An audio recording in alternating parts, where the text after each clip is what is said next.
Hello and welcome to MarineAndReef.com's new video on the Tunze Stream3 Pump.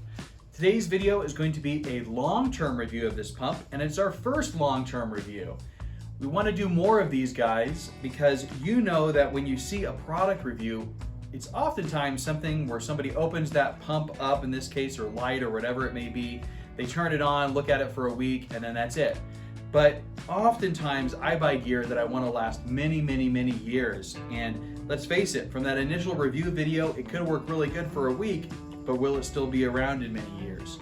So for today, we're going to look at this Tunze Stream3 that I purchased back in 2016, which makes it 8 years old now. And I'm going to go over kind of the things that made me want to buy this pump in the first place, and then how it's held up over those years to give you the real experience, and then show you guys that this pump is still made today, and I think it's a great option for you. So this Tunze Stream3 pump was released, again, 8 years ago, and at the time, I just was edging to get one. I was so excited to get the new Tunze Stream3 because I'm a fish geek. I like new gear. That's why I'm here selling new gear. But what made this so special to me is, first off, Tunze had a long history of making some really cool water pumps. Tunze had made the first propeller water pump that used a propeller versus an impeller to create good flow in the tank. They also produced the first controllable pumps that actually ramped up and down to create different wave patterns. They've had all kinds of different innovations over the years, and this is the third version of that pump. So what makes this Stream3 pump very unique is it is a magnetic levitation pump, and all the engineers will think that's super cool. But basically what that means is that the spinning propeller in this pump levitates inside the pump itself. So there's a little tiny contact point at the bottom, there's no real shaft, and then the propeller just floats. And what that does is it means there's very little rubbing, and because there's very little rubbing, there's very little wear on the unit itself.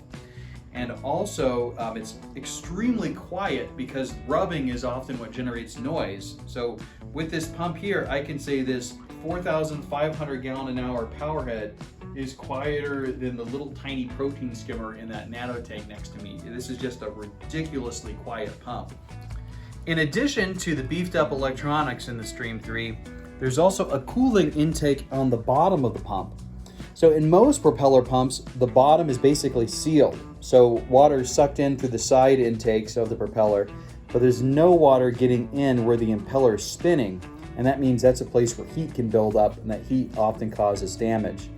Here, water is actually sucked in through this intake at the bottom to keep the whole operation cool, which helps preserve the life of the pump. In addition, something that's really hard to show, but the controller automatically runs the pump in reverse periodically. I believe it's every 6 hours. So what that does is if there's a piece of seaweed or some debris that made its way into the pump will automatically reverse flow for just a minute or two to flush all that debris out and then resume. So there's a lot of features in this pump basically that just make it a very long-lasting, durable, quiet pump. And that's something that I really appreciate because I hate kind of the throwaway culture of, yeah, this pump is cheap and I can replace it every year. You know, for life support equipment on my fish tank, I like buying ones, having it be something of high quality and have it last a long time.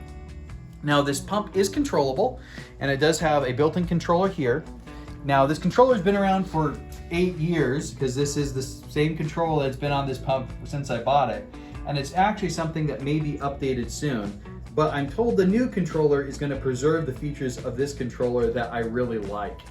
So first off, what I really like about this controller is it is not Wi-Fi. Now that may sound unusual to you. You may say I like Wi-Fi, but I just learned there's something so simple, convenient, and easy about having a controller I go over to and press buttons on. So the pulse mode, which is what this pump is in now, allows the pump to speed up and slow down as it alternates back and forth in the tank. It does have a wave mode where you can dial in a rocking wave motion.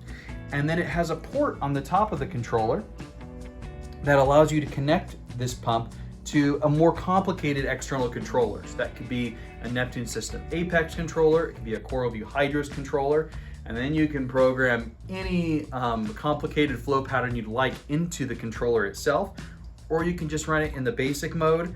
That port also lets you link multiple pumps together so that you can have them like ping pong and alternate back and forth when they create flow. There is a night sensor that Tunze makes you can connect to that port that allows the pump to run at a constant low speed at night and then automatically turn on based on the light that the sensor reads. So you stick that up on top of your tank. When your lights turn on, it runs in day mode and automatically switches to night.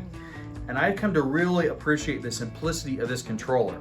Now, Tunze has said within a year there's going to be a new controller that will have Wi-Fi built in, but they say it's still going to have the push button features and the external control. And that's really what's important to me, because I know sometimes it's just nice to not have to deal with Wi-Fi. Now, this pump here I've had for a very long time, so what I wanted to go over was the user experience. What has it been like owning this pump? What maintenance have I done on it? Has anything broken? And just go over that overall experience. So in living with this pump from day to day, I have done very, very little maintenance. In general, I'm going to tell you guys, take your pumps out and clean them at least every 6 months. Give them a rinse in citric acid or vinegar or some acid. I have not been perfect at that. This pump has maybe been cleaned once a year in reality versus every 6 months. And 8 years in, it's performed very well. I have had one part I've needed to replace, which is this little bushing at the bottom. This is the one place where the impeller makes contact. Basically, it sits down in here and spins, and then the rest of it floats. And this part was less than $10, think about $5 to replace. That is the only part this pump has gone through in 8 years of use. If you ask me, that's really good, because there are some pumps where I sell so many replacement parts, it's just ridiculous. And that keeps me in business, but it doesn't make me very happy when it's in my home tank. So this guy really has not gone through a lot of parts in that time. The reason this pump is here and what spurred on this video is I recently added some small fish to my tank. And in adding those small fish, I was a little worried they'd get sucked into this pump. So I unplugged it, and after about 3 days, when I felt they were well acclimated, I plugged it back in, and it didn't turn on. So I went ahead and contacted Tunze. They said send it in. I mailed it to Tunze, and they said, we don't know why, we're very, very sorry. It looks like the motor on your pump has gone out. It has a 5-year warranty, but you're 8 years in, it's not under warranty. It'll be $120 to replace. Now you may say $120? Well, this was a $450 pump when I bought it.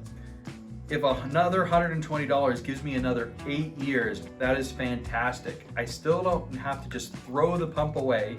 I'm replacing only a part of it, and that part previously lasted me 8 years, and they apologized because that was not as long as they wanted it to last. So in my mind, that is a real win, given how little maintenance I've done, given how few parts it's done, how long it lasts. I really cannot recommend these pumps highly enough when it comes to just longevity, durability, and consistent performance. They do an exceptional job. Some notes about this pump is this pump has a very weird form factor. If you've been looking at it, one thing we need to address is most pumps would be placed on either side of the aquarium and they'd face in.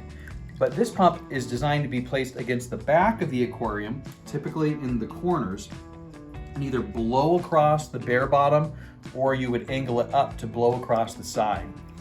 That form factor can be hard if you have an existing aquarium, because a lot of people pile all their rocks in and then they're looking for a pump. And it may just not be a good fit for you if that's how you have things. However, if you're starting a new tank, what I found is that this is actually great.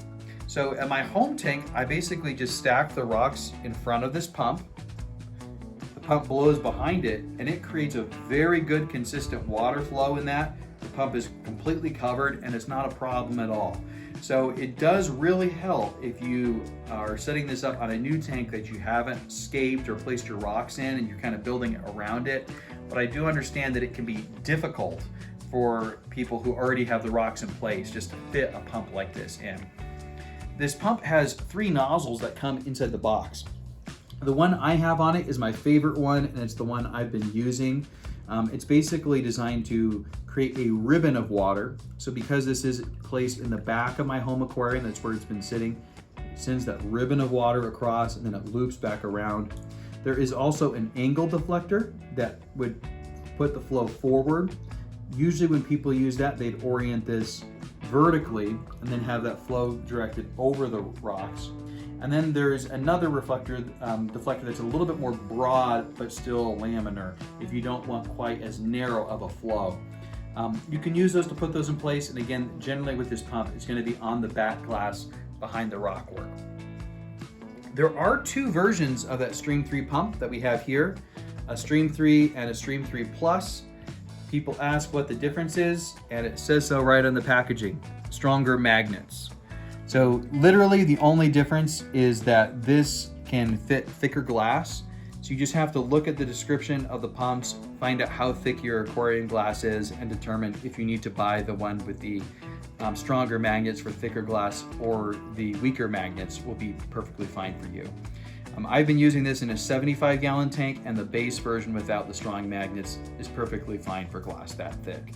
And that's really the only difference between them. It's not that this is any more advanced or any more powerful. It's just simply that it has stronger magnets included with it. Hopefully you guys have enjoyed this video on this Tunze Stream 3 and appreciate this form of long-term review from people who have lived with an aquarium device for a very, very long time. I cannot recommend this pump highly enough if you want something that lasts many, many, many years, and my experience bears that out. If you'd like more videos like this, please like and subscribe, comment down below, let us know what you'd like to see, and hopefully they'll make our reefing journey a little bit better as we know what gear really stands the test of time.